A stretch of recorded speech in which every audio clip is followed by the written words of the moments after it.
captain's role is all-encompassing within the game of sevens.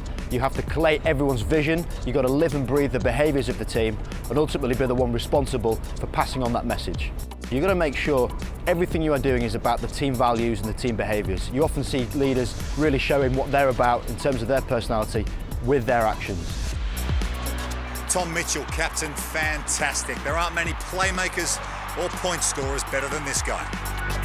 I'll never forget the first time I was asked to captain the side. My initial reaction was one of total fear, thinking that, no, I can't do this. You know, this is too big a thing for me. Obviously, when I realised that it was the biggest honour I'd probably ever have in my life, I took it on with great pleasure and still do. That's the way I still see it today. Boys, boss this! VICKERMAN! Lots of talk, Lindsay! Let's go, son, let's go! First and foremost, what makes a good captain is someone who's aware of themselves and honest with themselves and the team, but the styles play out in all sorts of different ways, so different personalities will have different ways of doing things, and that was something that I learned, that the most important thing is being yourself with the way you're dealing with everything.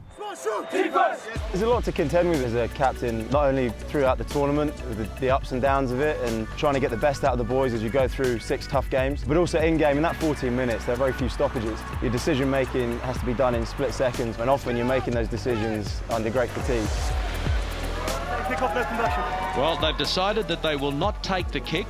That's what leadership's about, making the calls under pressure. It's not always easy, don't get me wrong, but yeah, it's a challenge that I take on with kind of great pride, apart from anything else.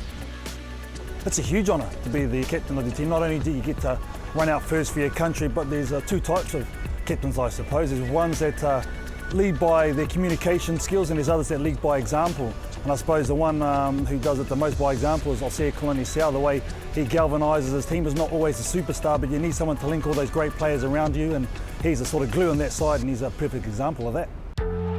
Take a look at KARL, Olympic gold medal winning captain and an absolute Fijian legend. For me, leading the team as a Fiji captain is huge, you know. Fiji is crazy about sevens. It's just something else, you know, a huge honor and a huge responsibility. It's not only being captain of the sevens team, it's captaining your country, and I count myself blessed.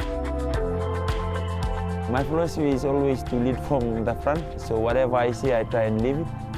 Sometimes you have to act as a big brother, and I think that's a huge responsibility. I always think about when the time is, and you know, how I'm gonna make a decision. I try and get myself to be the best version of myself, or the best Oscar the boys know me to be, to get me into that mind frame, so I can play my part as a team member. The best way for someone to showcase their true leadership is by actions. You only have to look as far as someone like Colin or DJ Forbes, not always the most vocal people, but everything they do is embodied in their team values and their team cultures. They're the first person to stand up, the ones that represent their teams, and the one everyone else follows. No one has played more top flight sevens than DJ Forbes. Here he comes, the Kiwi warrior.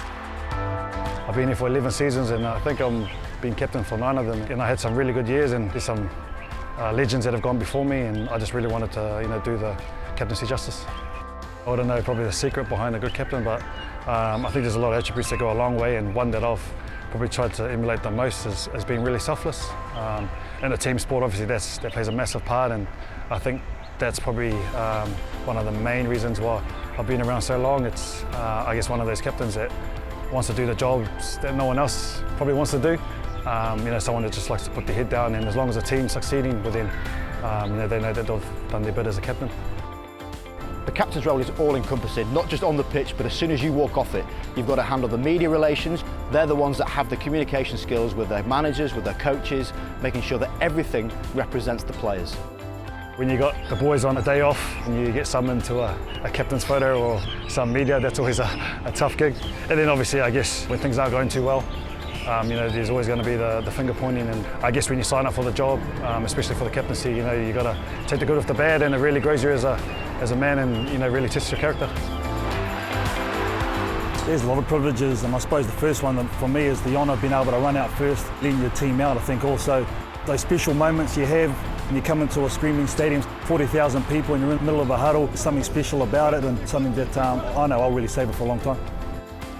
The underlying part of being a captain is the honour included with it. you're the one that lifts the trophies. So not only are you leading by example, you are leading by actions, being able to lift those incredible cups.